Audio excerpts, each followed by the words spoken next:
یہ زمین جب نہ تھی، یہ جہاں جب نہ تھا، چاند سورج نہ تھے، آسماں جب نہ تھا۔ السلام علیکم ورحمۃ اللہ وبرکاتہ۔ الحمد للہ وکفی وسلام علی عبادہ الذین اصطفی، اما بعد۔ برادران اسلام، رمضان المبارک کا بابرکت مہینہ چل رہا ہے اور رمضان کی ایک اہم عبادت روزہ ہے۔ چنانچہ ایک صحابی رسول حضرت امامہ باہلی رضی اللہ تعالی عنہ فرماتے ہیں کہ میں نے حضرت صلی اللہ علیہ وسلم سے عرض کیا کہ اے اللہ کے رسول، مجھے کوئی ایسا عمل بتا دیجئے جو مجھے جنت تک پہنچا دے۔ تو آپ صلی اللہ علیہ وسلم نے ارشاد فرمایا،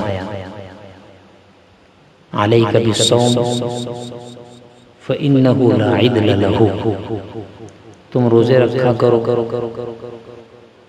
اس لیے کہ وہ بے مثال عالم ہے۔ اس حدیث سے روزے کی فضیلت معلوم ہوتی ہے۔ ایسے ہی مسند احمد کی ایک روایت ہے جس میں آقا صلی اللہ علیہ وسلم کا ارشاد ہے کہ روزہ اور قرآن کریم بندے کے لیے اللہ کے دربار میں سفارش کریں گے۔ روزہ کہے گا کہ اے پروردگار، میں نے اس کو دن میں کھانے اور خواہشات سے روکے رکھا، لہٰذا اس کے بارے میں میری سفارش قبول فرما۔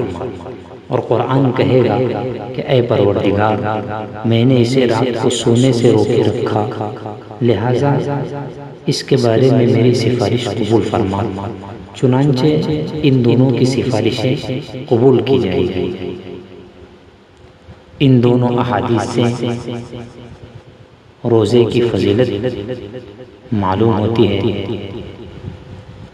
اور قرآن پاک کی فضیلت بھی معلوم ہوتی ہے۔ تراویح کی نماز کے اندر قرآن کریم زیادہ سے زیادہ پڑھا جائے، اس کو سنا جائے۔ اب روزے سے متعلق چند اہم مسائل بالترتیب ذکر کیے جا رہے ہیں، جن میں سب سے پہلا مسئلہ تو یہ ہے کہ 10 سال سے کم عمر کے بچوں سے روزہ رکھوانا چاہیے یا نہیں۔ دوسرا مسئلہ، مکمل 10 سال کے بچوں سے روزہ رکھوانا چاہیے یا نہیں۔ تیسرا مسئلہ، روزے میں کون سے کام مفسد نہیں ہیں، یعنی کون سے کام ایسے ہیں جن سے روزہ نہیں ٹوٹتا ہے۔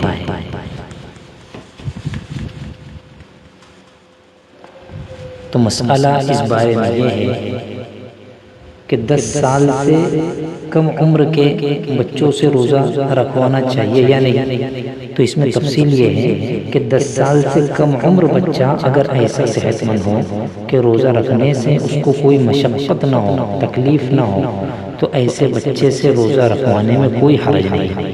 لیکن اگر بچہ کمزور ہو یا اتنا چھوٹا ہو کہ روزہ رکھنا اس کے لیے سخت تکلیف کا باعث ہو، اسے تکلیف ہو رہی ہو، تو اس سے روزہ نہیں رکھوایا جائے گا۔ آج کل بہت سے لوگ ناموری کے لیے زبردستی چھوٹے بچوں سے روزہ رکھوا لیتے ہیں، اور بچے کے روزہ رکھنے کے بعد اس کو اشتہار میں دیا جاتا ہے، پیپروں میں دیا جاتا ہے۔ یہ طریقہ غلط ہے، اس سے پرہیز کرنا چاہیے، بچنا چاہیے۔ دوسرا مسئلہ یہ تھا کہ مکمل 10 سال کے بچے سے روزہ رکھوانا چاہیے یا نہیں۔ اس میں تفصیل یہ ہے کہ جو بچہ 10 سال کا ہو جائے اور روزے کی طاقت اس میں موجود ہو تو اسے روزے کا حکم دیا جائے گا، اور اگر وہ بلا عذر روزہ چھوڑے گا تو اس کو تنبیہ کی جائے گی۔ البتہ 10 سال کا بچہ یا 11 سال کی عمر کا بچہ ہو اور اس کو پورے مہینے روزہ رکھنے کی طاقت نہ ہو، بلکہ پورے مہینے روزے رکھنے سے سخت تکلیف یا بچے کے بہت ہی زیادہ کمزور ہو جانے کا اندیشہ ہو تو ایسے بچے سے جتنے روزے عافیت کے ساتھ رکھے جا سکے اتنے ہی روزے اس سے رکھوا لیے جائیں۔ ایسے ہی تیسرا مسئلہ یہ تھا کہ روزے میں کون کون سے وہ امور ہیں جن سے روزہ فاسد نہیں ہوتا، روزہ ٹوٹتا نہیں۔ تو سب سے پہلے بھول کر کھانے پینے اور جماع کرنے سے روزہ نہیں ٹوٹتا، جیسا کہ اللہ کے رسول صلی اللہ علیہ وسلم کے ارشاد سے معلوم ہوتا ہے۔ ایسے ہی روزے کی حالت میں خون ٹیسٹ کرانے سے بھی روزہ نہیں ٹوٹتا ہے، لیکن اتنا زیادہ خون نہ نکلوائے کہ کمزوری غالب آ جائے۔ ایسے ہی روزے کی حالت میں انجیکشن لگوایا یا ٹیکا لگوایا تو اس سے بھی روزے پر کوئی فرق نہیں پڑتا ہے، لیکن اگر ایسا انجیکشن ہو کہ دوا براہ راست دماغ یا معدے تک پہنچتی ہو تو روزہ ٹوٹ جائے گا۔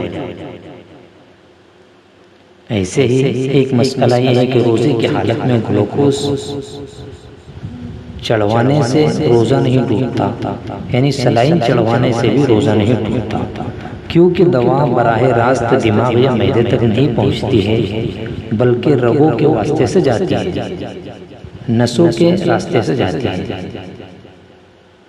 لیکن بلا عذر ایسا نہیں کرنا چاہیے، مجبوری کے اندر اگر گلوکوز چڑھانا پڑتا ہے تو اس کی گنجائش ہے۔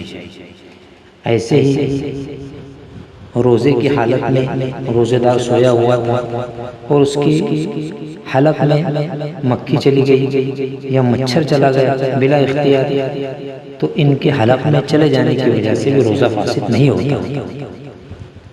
روزے دار نے سحری کی اور سحری کرنے کے بعد اسے قے ہو گئی،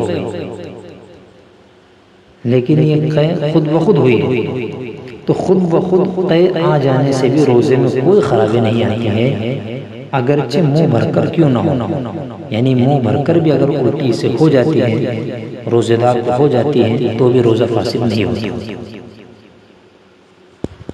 السلام علیکم ورحمۃ اللہ۔